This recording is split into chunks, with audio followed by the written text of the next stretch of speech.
मारुति और Toyota collaboration के तहत हाल ही में जितनी भी रीबैश्ड गाड़ियां टोयोटा मारुति की लेकर आया है, उनको लेकर सबसे बड़ी दलील जो दी जाती है वो है टोयोटा की वारंटी को लेकर, जहां पर आपको ज्यादा समय और ज्यादा किलोमीटर की वारंटी टोयोटा में मिलती है कंपेयर्ड टू मारुति, जो कि एक सच्चाई भी है।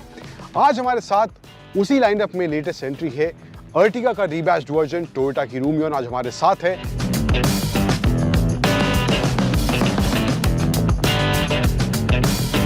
तो क्या अंतर कंपेयर टू अर्टिगा इस रूमियन में देखने को मिलते हैं, डिजाइन के हिसाब से, कीमत में दोनों गाड़ियों में क्या क्या अंतर हैं, और साथ ही साथ कुछ ऐसे पॉइंट्स पर नजर डालेंगे जहां पर टोयोटा की रूमियन आपके लिए एक प्रैक्टिकल पैकेज साबित हो सकती है। तो सभी के बारे में बात करेंगे आज इस वीडियो में, और वीडियो के अंत में हमेशा की तरह मैं आपको बताऊंगा 3 धांसू और 3 नॉट धांसू एलिमेंट्स क्या लगे मुझे इस टोयोटा की रूमियन को एक्सपीरियंस करने के बाद। नमस्कार, स्वागत है सभी का टाइम्स ड्राइव के इस वीडियो में। मैं हूं अंकुर तनेजा, एंड इन केस आपने अभी तक टाइम्स ड्राइव के सोशल मीडिया हैंडल्स और YouTube को सब्सक्राइब नहीं किया है, देन प्लीज डू सब्सक्राइब, ताकि आपको ऑटोमोबाइल जगत से जुड़े सारे लेटेस्ट अपडेट्स और जानकारियां मिलती रहें। तो चलिए शुरुआत करते हैं इस वीडियो की।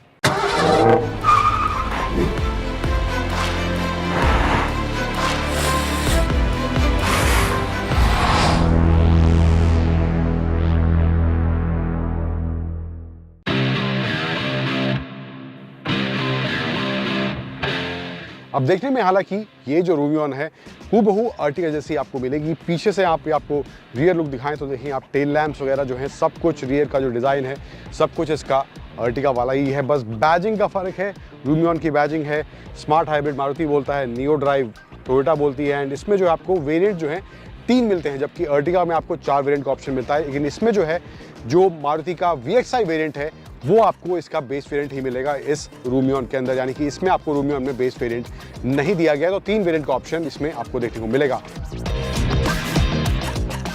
इसके अलावा इसमें जो साइड प्रोफाइल है यहाँ पर भी आपको कोई डायमेंशंस वगैरह में चेंज नहीं दिखेगा, सब कुछ अर्टिगा वाला है, कुछ क्लैडिंग वगैरह यहाँ पे देखने को नहीं मिलेगी। व्हील्स की बात करूँ तो यहाँ पे एलॉय व्हील्स का डिजाइन आपको थोड़ा डिफरेंट देखने को मिलेगा, तो ये एक एलॉय व्हील्स को लेकर इकलौता बदलाव आपको इसकी साइड प्रोफाइल में देखने को मिलेगा। इसके अलावा आपको क्रोम फिनिश में 2 हैंडल्स वगैरह मिल जाते हैं, डिपेंड करेगा वेरिएंट टू वेरिएंट कौन सा वेरिएंट ले रहे हैं, सब में नहीं मिलते हैं। सबसे बड़ा खेल जो टोयोटा ने इस रूमियन में किया है वो है इसकी फ्रंट ग्रिल को लेकर।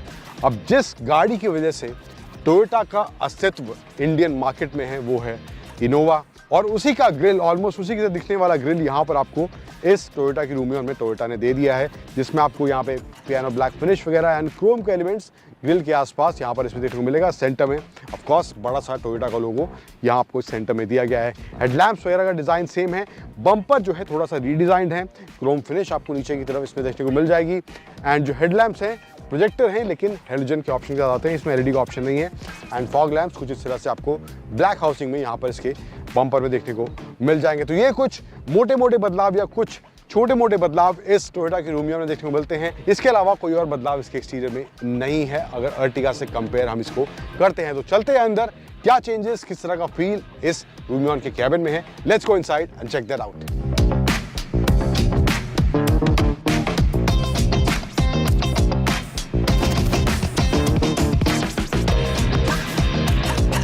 अब कैबिन की बात करें, गाड़ी को फटाफट में पहले स्टार्ट कर लेता हूं। तो यहाँ पर कैबिन में भी आपको कोई बदलाव देखने को नहीं मिलेगा, वही सेम वुडन फिनिश यहाँ पे, हालांकि प्लास्टिक वगैरह है बट वुडन फिनिश यहाँ पे दी गई है। ओवरऑल डिज़ाइन वगैरह सब सेम है, बेज और कुछ ग्रे टोन में या कॉम्बिनेशन आपको इसके इंटीरियर ओवरऑल कैबिन में देखने को मिल जाएगा।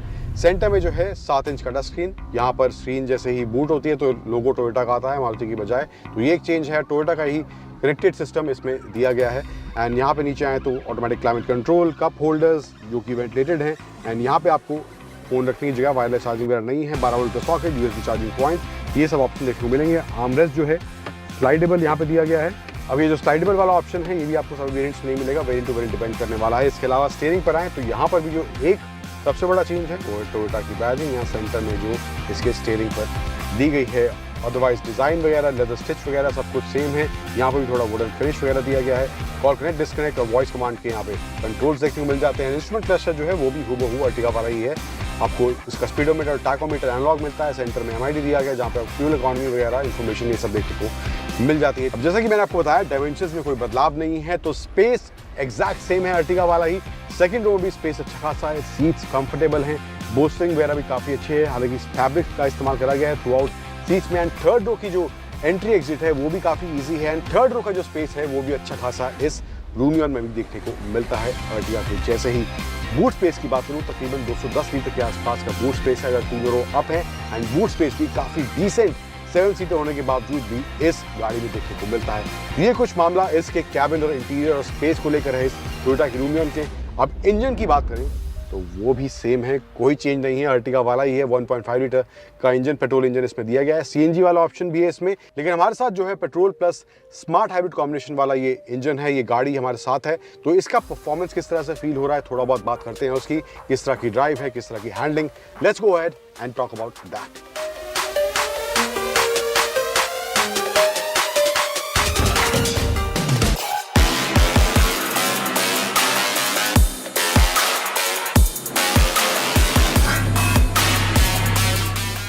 कहानी को आगे बढ़ाते हैं और बात करते हैं इस टोयोटा की रूमियन के बारे में। परफॉर्मेंस किस तरह का है, इसकी राइड और हैंडलिंग किस तरह की देखने को मिल रही है। अब 1.5 लीटर पेट्रोल इंजन इसमें दिया गया है जिसमें आपको पेट्रोल और सीएनजी दोनों का ऑप्शन मिलता है। अगर पावर फिगर्स की बात करूँ तो पेट्रोल वाला वर्जन है वहाँ पे अराउंड 101 bhp पावर है और 136 न्यूटन मीटर का पीक टॉर्क वो जनरेट करता है। हालांकि अगर आप इसके सीएनजी वर्जन को ले रहे हैं, उसमें सिर्फ सीएनजी पर चला रहे हैं, तो वहाँ पे आपको पावर मिलेगा सीएनजी से 87 bhp के आसपास और टॉर्क सेम है अराउंड 136 न्यूटन मीटर्स का।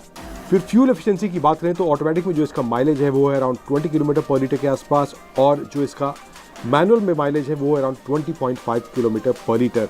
सीएनजी का जो माइलेज, क्लेम्ड माइलेज है वो है 26.11 किलोमीटर पर किलोग्राम। अब परफॉर्मेंस की बात करें तो इंजन हालांकि रिफाइंड है, स्मूथ है, स्पेशली अगर आप इसको शहरी पर्पस के हिसाब से ले रहे हैं तो वहाँ पर ये इंजन, ये गाड़ी आपको बिल्कुल भी निराश नहीं करेगी। अच्छा कंफर्ट है, अच्छा परफॉर्मेंस है। वहीं अगर आप हाईवे पर ज़्यादा रन के हिसाब से ये गाड़ी लेना चाहते हैं या इस इंजन से एक्सपेक्ट करते हैं कि ज़्यादा बेटर परफॉर्मेंस आपको मिले, तो वहाँ पर थोड़ी निराशा आपको होगी। हाईवे पर बहुत तेज़ तरार आपको महसूस नहीं होगी, और अगर आप इसको तेज़ भगाना भी चाहते हैं तो वहाँ पर आपको कैबिन में इंजन का काफी नॉइस महसूस होगा, और वहां पर आपको इंजन तेज तरार और रिफाइंड महसूस नहीं होने वाला है। बट सिटी के हिसाब से आई बिलीव ये एक परफेक्ट गाड़ी आपके लिए बन सकती है। ब्रेकिंग बात करें तो ब्रेकिंग प्रिसाइज है, तेज रफ्तार, धीमी रफ्तार, दोनों ही माहौल में गाड़ी की जो ब्रेकिंग है परफेक्टली काम करती हुई दिखाई देती है, एंड बाइट भी काफी अच्छी ब्रेक्स की देखने को मिलती है। सस्पेंशन सेटअप की बात करूं तो वहां पर सिटी के हिसाब से डिसेंट स्पीड पर आप हैं तो वहां पर कंफर्टेबल महसूस होगा, एब्जॉर्प्शन काफी अच्छा है।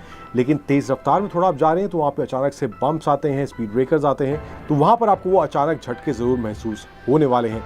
ओवरऑल राइड क्वालिटी की बात करें तो अगेन सिटी के हिसाब से सीट्स की बोस्टरिंग अच्छी है, राइड काफ़ी स्मूथ महसूस होती है। लेकिन अगर आप थोड़ा तेज़ रफ्तार में थोड़ा शार्प टर्न्स ले रहे हैं, बार बार मोड़ रहे हैं, तो वहाँ पर आपको गाड़ी में थोड़ा बॉडी रोल ज़रूर महसूस होगा। तो वो एक अनकंफर्टेबल फैक्टर जो है इसकी राइड के दौरान आपको टोयोटा की रूमियन में देखने को मिलेगा, जो कि अर्टिगा में भी हमें देखने को मिला था।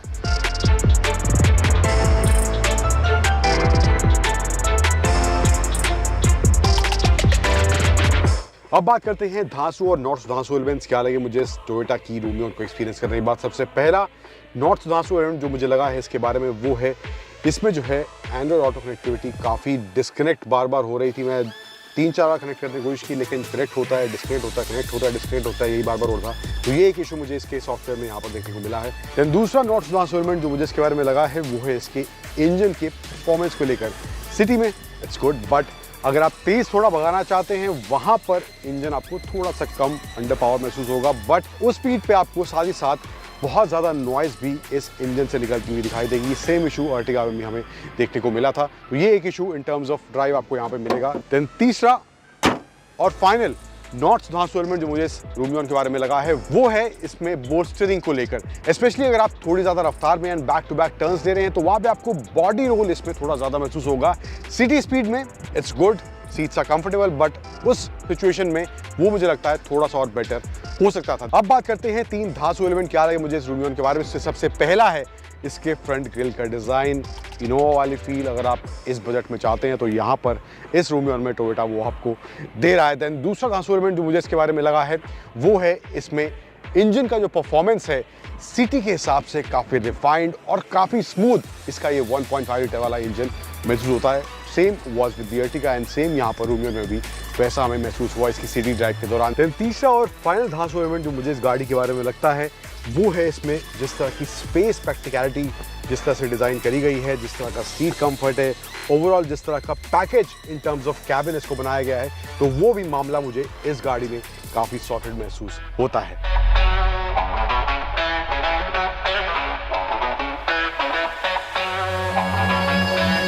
ओवरऑल एज अ पैकेज की इस टोयोटा की रूमियन की बात करें तो जिस प्राइस पॉइंट पे गाड़ी आती है, हालांकि अर्टिगा से थोड़ी महंगी आपको पड़ने वाली है क्योंकि इसमें जो आपको बेस वेरिएंट नहीं मिलेगा, लेकिन इसके जो प्लस पॉइंट्स आपको मिलेंगे मारुति की अर्टिगा के मुकाबले वो है सबसे पहले, जैसे कि मैंने शुरुआत में बताया, आपको इसमें एक्स्ट्रा वारंटी मिलती है, ज़्यादा समय के लिए, ज़्यादा किलोमीटर के लिए आपको टोयोटा इसकी वारंटी देता है, तो वो एक प्लस पॉइंट हो जाता है। हालांकि थोड़ा सा एक्स्ट्रा पैसे आपको देने पड़ेंगे उसके लिए, लेकिन वो एक सेटिस्फैक्शन वाला फैक्टर आपको थोड़ा ज़्यादा इस टोयोटा के साथ मिलने वाला है। फिर दूसरा जो एलिमेंट जो इसके फेवर में काम करता हुआ दिखाई देता है, इन केस आप इनोवा के फ़ैन हैं लेकिन वो आपके बजट के काफ़ी बाहर है, तो आप थोड़ा बहुत फ्रंट फेस के हिसाब से अगर आप देखें तो ये वही इनोवा वाला डिज़ाइन इसमें दिया गया है, तो वहाँ पर भी थोड़ा सा वो आपको satisfaction in terms of design, वो इनोवा वाला फील टोयोटा ने इस रूमियो में देने की कोशिश की है, और वो 7 सीटर वाला भी फील इन टर्म्स ऑफ अच्छा स्पेस जो इसमें दिया गया है, तो वो भी एक फैक्टर जो है, वो भी एक पॉइंट जो है इस रूमियन के फेवर में काम करता हुआ दिखाई देता है।